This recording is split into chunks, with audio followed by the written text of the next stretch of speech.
Hello दोस्तों, स्वागत है आप सभी का मेरे यूट्यूब चैनल दर्शन में। दोस्तों आज जो हम बात करने जा रहे हैं उत्तर प्रदेश में जो शिक्षक भर्ती है उसकी सुपर टेट का जो गुणांक कैसे बनता है, उसकी मेरिट कैसे बनती है, कैटेगरी वाइज डिफाइन करेंगे। इससे पहले हम ये भी जानेंगे कि हमारी जो इससे पहले दो वैकेंसी हो चुके हैं 68,500 और 69,000, उन दोनों में मेरिट कहां पर लगी थी और आने वाली जो वैकेंसी है जो अभी अनाउंसमेंट किया गया 27,713, उसकी मेरिट कैसे कहां तक जा सकती है और मेरिट बनती कैसे है, इसके बारे में भी हम चर्चा करेंगे और गुणांक के बारे में चर्चा करेंगे। ये सारी की सारी बातें इस वाली वीडियो में डिस्कस करेंगे बड़े आराम से। अगर चैनल पर नहीं हो तो चैनल को सब्सक्राइब कर लेना, बेल आइकन ऑल को प्रेस कर लेना, जिससे आने वाली वीडियो का नोटिफिकेशन आपको मिलता है।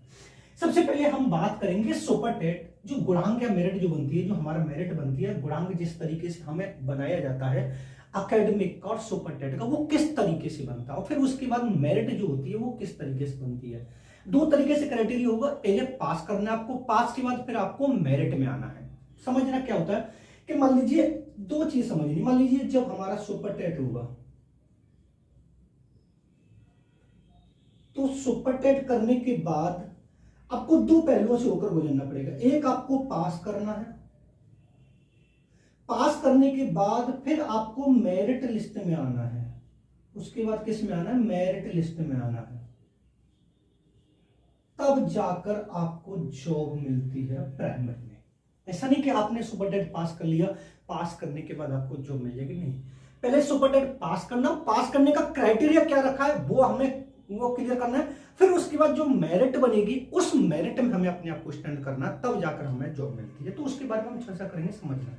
सबसे पहले हम गुणांक के बारे में बात करेंगे, गुणांक कैसे बनता है, किस तरीके से हमारा गुणांक होता है। देखो समझना, हमारा जो गुणांक पूरा रहेगा वो कितने परसेंट का रहेगा, तो वो हमारा 100% का रहेगा। मैं आपको इस तरीके से बताऊंगा भी कि किस तरीके से आपको गुणांक बनाना है। अब मान लीजिए अब सुपर टेट जो होगा उसमें हमारा जो रहेगा वो कितने परसेंट रहेगा, तो आपको बता देना 60% रहेगा। सुपर टेट हमारा 150 नंबर का आएगा, 150 से 60% सुपर टेट के मार्क्स होंगे। फिर उसके बाद जब हम अकेडमिक की तरफ चलती है तो 10% हमारा हाई स्कूल का रहेगा और 10% हमारा 12th का रहेगा और 10% हमारा ग्रेजुएशन का रहेगा और 10% हमारा बीएड बीटीसी, यानी एक तरह से हमारा जो प्रशिक्षण कोर्स है, ये वाला हमारा कौन सा कोर्स कहलाता है, तो ये वाली बात आपको बहुत अच्छे तरीके से पता है, ये हमारा प्रशिक्षण की बात हो रही है, प्रशिक्षण कोर्स की बात हो रही है कि इसका हमारा कितना बनता है, तो आपको पता है ये हमारा 10% बनेगा। यानी 60% जो हम सुपर टेट पास करेंगे उसका लगेगा और उसके बाद 10% हमारा ये जो एकेडमिक लग रहा है ये हमारा 40% लग रहा है। 60 और 40 मिला के तब हमारा 100% होता है और इसके आधार पर हमारा गुणांक बनता। अब गुणांक किस तरीके से बनेगा मैं आपको थोड़ा सा आपको यहाँ पर समझा देता हूँ। समझना, आपको अगर आपको गुणांक निकालना है सुपर टेट का तो किस तरीके से निकालेंगे आप समझना। मान लीजिए अगर हाई स्कूल में आपकी आती है 62%, समझना मैं आपको बता दूं, आप अपने तरीके से निकाल सकते हैं।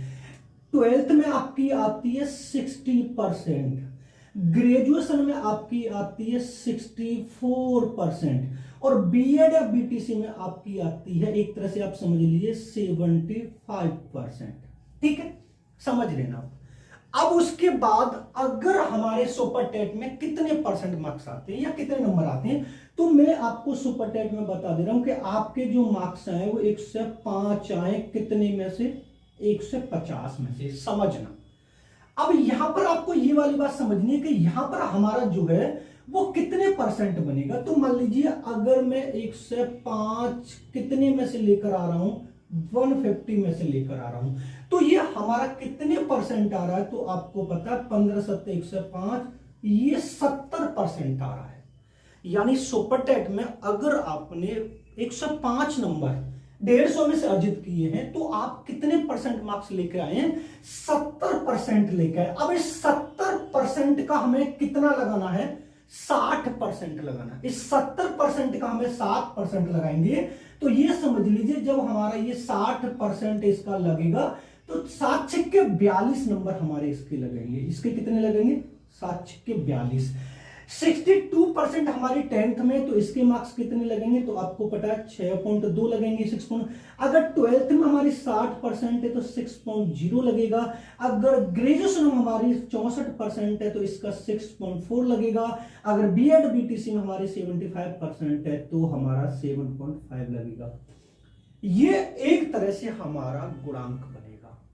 दोबारा समझिए, हाई स्कूल का 10%, ट्वेल्थ का 10%, ग्रेजुएशन का 10%, बीएड और बीटीसी का 10% और सुपर टेट का हमारा 60%। अब आपके दिमाग में ये वाली बात आ रही होगी कि सर जब मान लीजिए हमारे 105 नंबर आ रहा है 150 में से, तो ये तो 70% आ गया। अब 70% का आप 42 नंबर कैसे लगा रहे हैं? मेरी बात समझिए, उन्होंने ये वाली बात बोली कि सुपर टेट का 60%। अब सुपर टेट में आपने कितने मार्क्स अर्जित किए? तो आपको पता है सर हमने 105 मार्क्स अर्जित किए।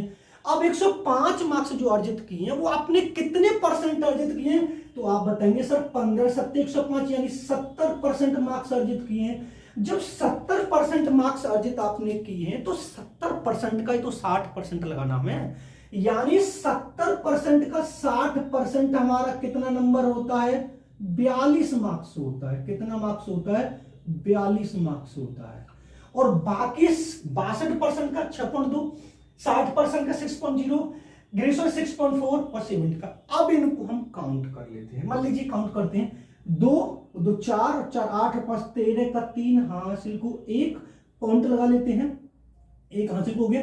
4 6 4 10 10 और 6 16 16 और 6 22 और 7 29, यानी आपकी जो एकेडमिक बन रही है वो हमारी कितनी बन रही है? सॉरी, थोड़ा गड़बड़ हो गया, अभी थोड़ा समझिए। अभी मैं आपको समझा, थोड़ा सा मिस्टेक हो गया, मैं अभी आपको बता दे रहा हूं, मिस्टेक हो गया,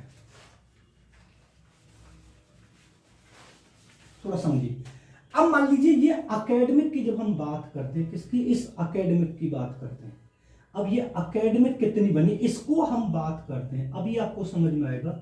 एकेडमिक की बात करते हैं तो 6 4 और 2 6 और 5 11 का 1 हासिल को 1, 6 और 6 12 12 6 18 और 7 25 25 और 1 26, यानी एकेडमिक हमारी कितनी बन रही है? 26.1। और सुपर टेट में हमारे मार्क्स कितने हैं? 42। तो जो मेरिट अब बनाएंगे हम, मेरिट जो बनाएंगे तो हमारी जो एकेडमिक प्लस हमारा सुपर टेट, इन दोनों को जो एकेडमिक हमारी कितनी है? 26.1 और हमारा सुपर टेट कितना है? 42। तो हमारी टोटल जो हो जाएगी वो कितनी हो जाएगी? 4 और 6 और 2 8 और 4 और 2 6 68.1 फाइनल मेरिट हमारी बन रही है। ये हमारी क्या बन रही है? फाइनल मेरिट बनी। अब हम समझते हैं, ये मैंने आपको मेरिट बनाने सिखा दिया। अब हम समझते हैं कि 68,500 और 69,000 में कितनी मेरिट बनी थी। तो मैं आपको यहां पर ये वाली बात बताने की कोशिश करूंगा कि जब हमारा 68,500 वाला सुपर टेट हुआ था तो वो हमारा कैसा हुआ था? तो आपको बहुत अच्छे तरीके से पता है ये कैसा हुआ था? लिखित हुआ था। कैसे हुआ था? लिखित हुआ था। लेकिन यहां पर एकेडमिक नहीं जुड़ा था, यहां पर मार्क्स अर्जित किए गए थे कितने में से? 150 में से। 150 में से 150 में से जिसने जनरल में कैटेगरी में जो आता उसने 67 मार्क्स लिखने वाला हुआ था, 67 क्वेश्चन उसके सही हो गए थे, उसका सिलेक्शन हो गया था। ओबीसी और एससी का जो उन्होंने रखा था उन्होंने 60 मार्क्स पर रखा था, यानी 150 में से जिसके लिखने में 60 क्वेश्चन सही हो गए तो उसका सिलेक्शन हो गया था। ये वाली बात आपको अच्छे समझ आई। ये हमारी पहली भर्ती की बात करते हैं। लेकिन जब हम दूसरी भर्ती पर आते हैं जो 69,000 में हुई थी, तो इसको थोड़ा समझना। अब इसको समझते हम कि मान लीजिए 69,000 में जनरल की जो मेरिट रखी गई थी यानी 65% और इसकी रखी गई थी ओबीसी और एससी की कितने की? 60%। यानी अगर यहां पर 97 मार्क्स होने चाहिए तब पास आउट माना जाता था, और यहां पर 90 मार्क्स होने चाहिए थे तब पास आउट माना जाता था। कितने में थे? 150 में से। अब मैंने आपको यहां पर एक चीज बताई थी कि एक तो आपको सुपर टेट पास करना है, पास के बाद फिर आपको मेरिट लिस्ट में आना है। अब मान लीजिए आपने सुपर टेट 69,000 का दिया था, जिसने 97 मार्क्स, जनरल कैटेगरी का जो बच्चा है उसके 97 मार्क्स आ गए तो वो सुपर टेट पास माना जाता था, और ओबीसी और एससी के जिसके 90 मार्क्स आ गए 150 में से वो पास माना जाता था। अब वो पास होने के बाद फिर ये मेरिट बनती थी। अब ये मेरिट बनेगी। मान लीजिए मैंने आपको बता दिया कि जिस व्यक्ति के 105 नंबर आए उसको कितने मार्क्स जुड़ेंगे, 42 मार्क्स जुड़ेंगे। अब यहां पर एक और चीज और मैं आपको बता दूं, मान लीजिए अगर किसी व्यक्ति के यहां पर सुपर टेट में 90 मार्क्स आए, कितने में से, 150 में से, तो ये कितने परसेंट आया, 60% आया। 15 छिक्के 90, 60% आया। अब इस 60% का सुपर टेट हमें 60% और लगाना है, तो कितने मार्क्स मिलेंगे हमें, 36 मार्क्स, 36 मार्क्स मिलेंगे। अब यहां पर जो मैंने यहां पर 42 मार्क्स जोड़े थे, अगर एससी वाले बच्चे ओबीसी वाले बच्चे के 60% 90 मार्क्स आते तो उसके कितने जुड़ेंगे, 36 मार्क्स जुड़ेंगे। समझ लेना, यानी जितने परसेंट आप सुपर टेट लेके आएंगे उसका हमें 60% और लगाना है, तब जाकर हमारी मेरिट बनती थी। अब 69 की मेरिट देखते हैं। मान लीजिए अगर हम इसकी मेरिट देखते हैं, अगर मेरिट की जब हम बात करते हैं कि जनरल की जो मेरिट कितनी गई थी, तो आपको पता होना चाहिए 67.11 इसकी मेरिट गई थी। और अगर हम ओबीसी की बात करते हैं, किसकी, ओबीसी की बात करते हैं, तो यहां पर 66.75 गई थी। और अगर हम एससी की बात करते हैं तो 65 गई थी। यानी ये जो फाइनल मेरिट है, ये फाइनल सिलेक्शन की बात हो रही है। यहां पर जिस व्यक्ति की ये जो मेरिट 68.1 बनी है ना, उसके जनरल वाले की 67.11 हो गई थी, ओबीसी वाले की 66.75 हो गई थी, एससी वाले की 65 हो गई। लेकिन यहां पर मेरिट जो लिस्ट लगी थी वो 2 मेरिट लिस्ट लगी थी, 1 और 2 मेरिट लिस्ट लगी थी, तीसरी मेरिट लिस्ट भी लगी थी, चौथी का तो सिलेक्शन हुआ नहीं है। तो यहां पर थोड़ी सी ये गिरती भी आई थी, थोड़ी सी डाउन भी हो गई थी। जब पहली लगने के बाद सिलेक्शन कम हुए थे, फिर दूसरी भी लगी थी, फिर तीसरी भी लगी थी। लेकिन अगर हम पहली मेरिट लिस्ट की जो फाइनल की बात कर रहे हैं, जो मैंने आपको बहुत अच्छे तरीके से समझाई है, आपको किस तरीके से सुपर टेट में सिलेक्शन लेना है, जो अभी आगामी भर्ती है, थोड़ा सा यहां पर हम समझेंगे। मान लीजिए यहां पर कितनी वैकेंसी थी, 69,000। अब जो अपकमिंग वैकेंसी कितनी है, अरे 27,113। मान लीजिए अभी तो वैकेंसी बढ़ेंगी, अभी वैकेंसी बढ़ेंगी, लेकिन अगर 27,713 वैकेंसी आ रही है, तो इसका मतलब आप जानते हो मेरिट तो हाई जानी जानी है, क्योंकि इसकी आधी वैकेंसी है, आधी से भी कम है। अगर 27,54 और यहां पर 70,000 की वैकेंसी कम है, तो यहां पर हो सकता है अगर मेरिट बढ़ जाती है तो आप इतने के चांस रखें, अगर मेरिट इतनी वैकेंसी इतनी आती है, तो इसका मतलब आपको इतना ध्यान में रखना है, मेरिट अब की बार बढ़ेगी। और मैं आपको इतना आइडिया दिला रहा हूं, 70 पे तो अब की बार मेरिट जानी जानी है। लेकिन जिन लोगों की एकेडमिक सही है, मान लीजिए 26.1 बैठ रही है, कितने लोगों की 30 बैठती है, कितने लोगों की 29 बैठती है, लेकिन कुछ लोग ऐसे भी हैं जिन लोगों की 23 भी बैठती है, 22 भी बैठती है, तो उनके लिए थोड़ा सा यहां पर प्रॉब्लम क्रिएट हो सकती है। मेरा तो मानना यहां पर ये है, अगर पर्सनल राय पूछी जाए, तो यहां पर आप टेट और सुपर टेट इन दोनों की मेरिट लगाएं, एकेडमिक को हटाकर। क्योंकि मान लीजिए कुछ लोगों की एकेडमिक ठीक नहीं है, लेकिन प्रेजेंट में उनका हुनर बहुत अच्छा है।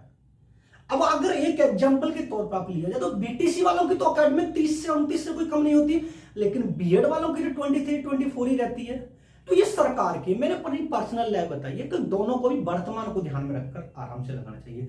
बाकी सरकार क्या करती है वो हमें दिखाना। मैंने आपको बहुत अच्छे तरीके से मेरिट कैसी बनती है, गुणांक कैसी बनता है, फाइनल सिलेक्शन कैसे होगा, पिछली बार फाइनल सिलेक्शन कितने पर हुआ था, और अब की बार जो फाइनल सिलेक्शन होगा वो कितने पर, ये बहुत अच्छे तरीके से मैं आपको बता दी। अगर वीडियो समझ में आया और पसंद आया तो लाइक करो, शेयर करो, चैनल पर नहीं हो तो चैनल को सब्सक्राइब कर लेना, बेल आइकन ऑल को प्रेस कर लेना, जिससे आने वाले वीडियो का नोटिफिकेशन आपको मिलते हैं नेक्स्ट वीडियो में। धन्यवाद।